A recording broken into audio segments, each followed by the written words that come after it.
Lucy Letby seemed to be the epitome of what you'd want in a nurse. She was dedicated, career-focused, and by all accounts, an excellent healthcare provider. She was the first in her family to go to university, and she was deeply committed to her job in neonatal nursing at the Countess of Chester Hospital in the UK. But beyond the stethoscope, Lucy was using her position to become the UK's most prolific female serial killer, and she was targeting society's most vulnerable members, newborn babies.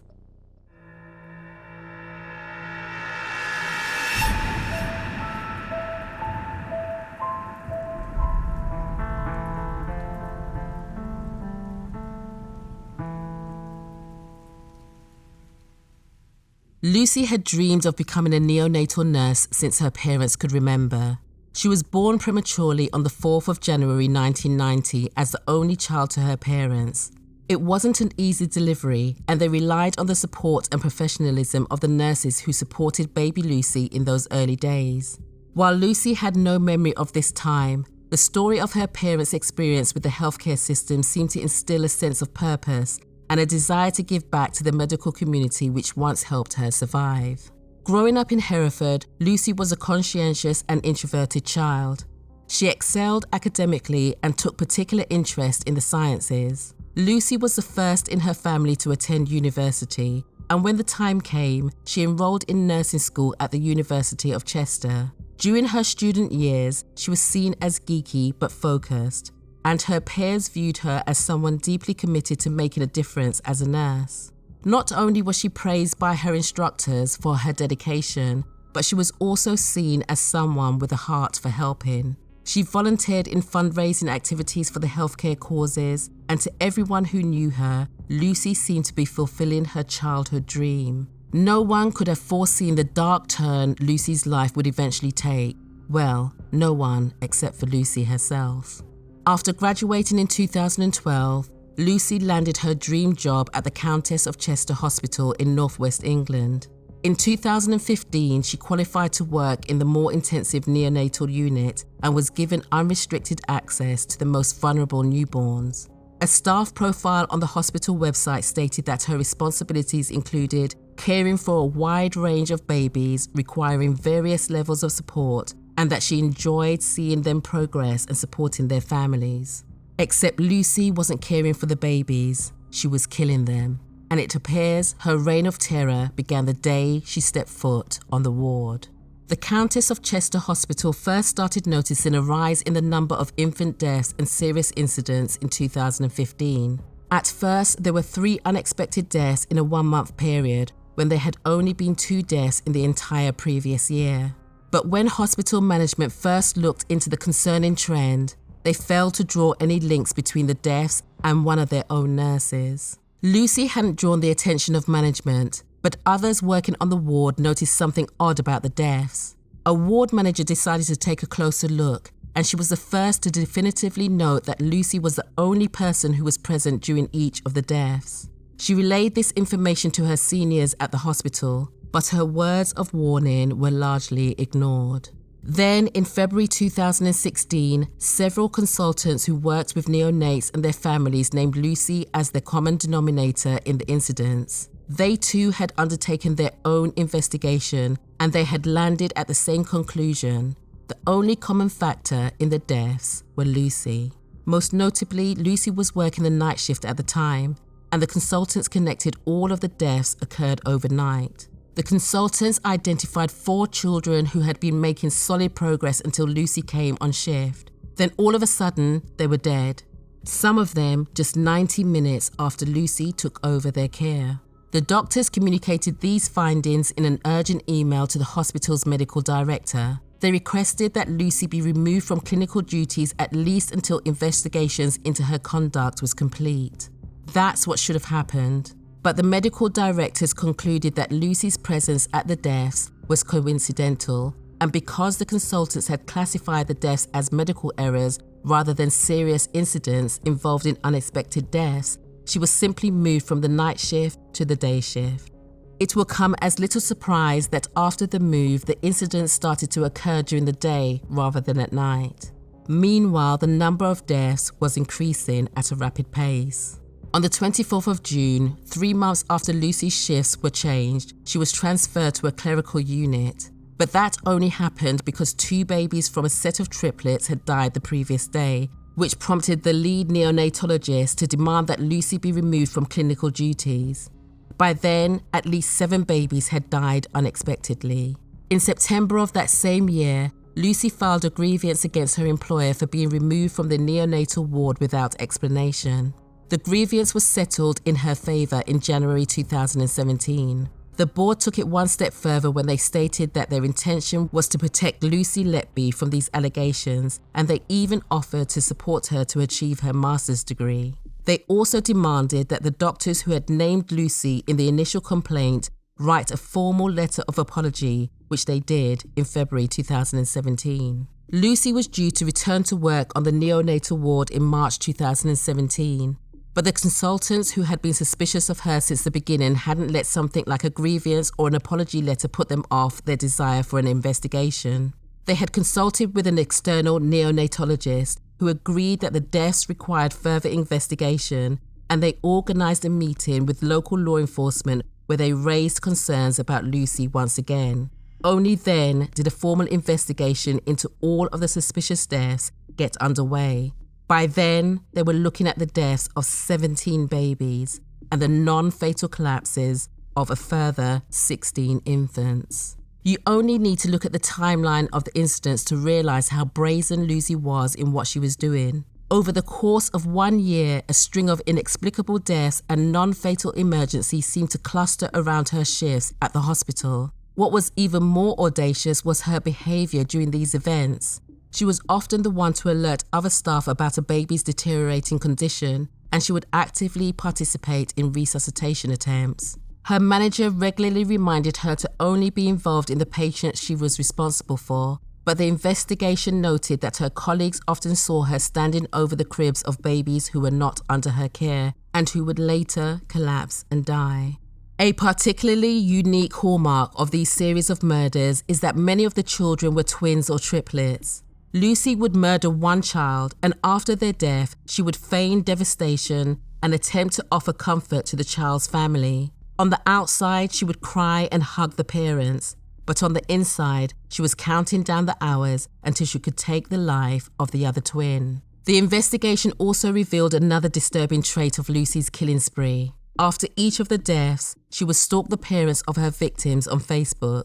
In some cases, she would deliver handmade cards to the family, and she would also offer to attend the funerals and memorial services. Finally, in July 2018, after a year-long investigation, Lucy was arrested on suspicion of murder in relation to the deaths of 8 babies and the attempted murder of 6 babies.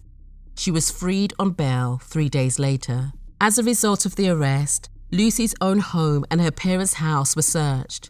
She lived in a home that her parents had helped to purchase. Her room had a childlike air about it, with stuffed toys scattered about and handwritten letters from and to her rescue cats pinned up on the wall. In the bedroom, officers found 257 pages of clinical records related to some of the deceased children, as well as Lucy's personal diary. Tucked inside the pages of her notebook, they discovered a single post-it note which contained a chilling message. "I killed them on purpose because I'm not good enough. I am evil. I did this. I am an awful person." There were similarly disturbing entries throughout her journal, with many mentioning her desire to have a family of her own. In others, she wrote, "Not good enough. I will never have children or marry. I will never know what it's like to have a family." There were also coloured asterisk marks on the dates that appeared to coincide with the dates many of the children died. On the 10th of June 2019, she was rearrested on suspicion of 3 additional child deaths. All of the deaths had occurred between June 2015 and July 2016.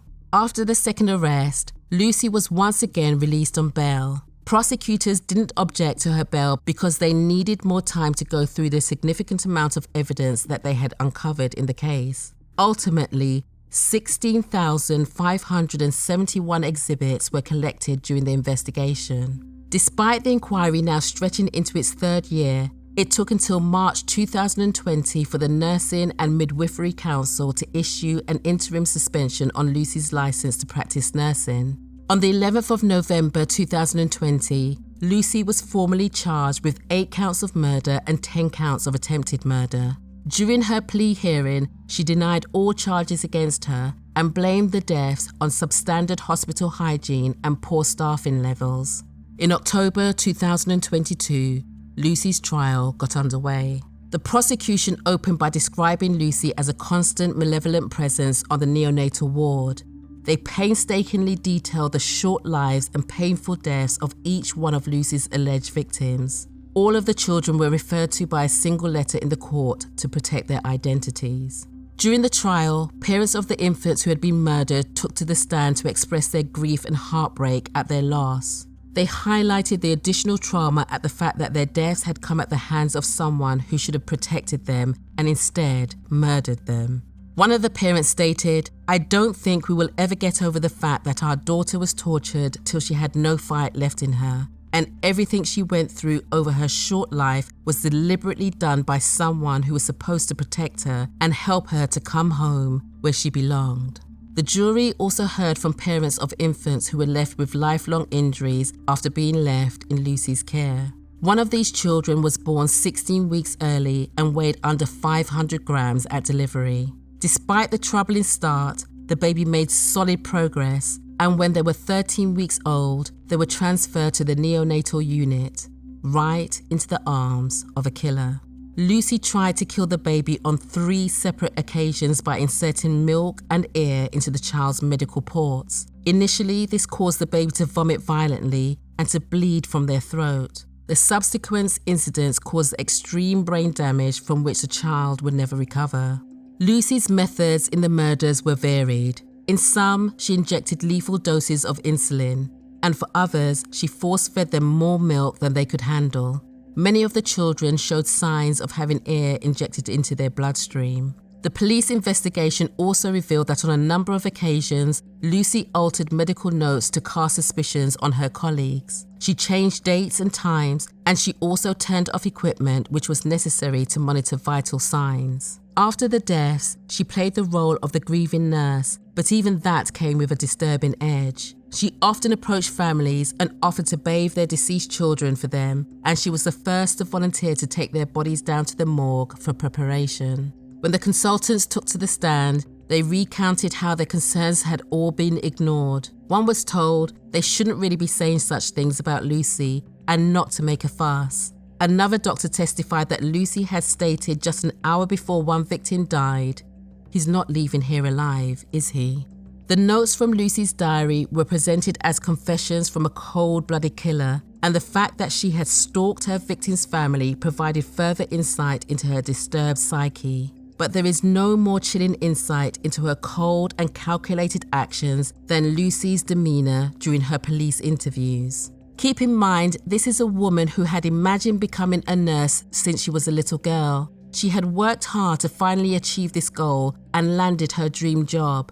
Now she was being accused of not only being a terrible nurse, but also of being a murderer. And yet, she sat in her police interviews completely devoid of emotion. There were no tears, no sign of shock, not even a raised voice as she denied any wrongdoing. In total, Lucy was interviewed for more than 21 hours over 8 days, and yet her body language never changed. Lucy's defense focused on what they claimed was concrete evidence that the children weren't murdered at all. If anything, Lucy was the victim. She was a dedicated nurse in a system which failed her, and the broken medical system was to blame for all of the deaths. They doubled down on Lucy's earlier claim that the consultants were out to get her in order to cover up their own incompetence. In May 2023, after months of evidence, Lucy took to the stand in her own defense. Lucy broke down in tears as she claimed that she meant no harm. She told the court she was upset because she felt she was portrayed as incompetent. When it came time to explain her diary entries,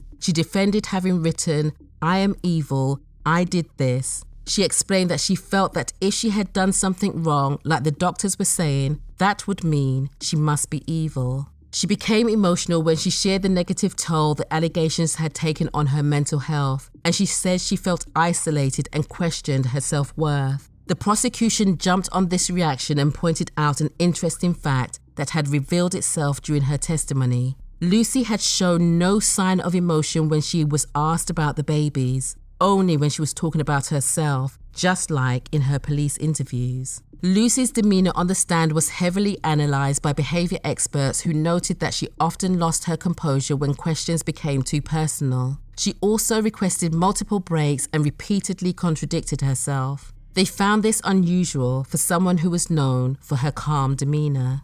Lucy's trial took 10 long months and her parents attended every single day.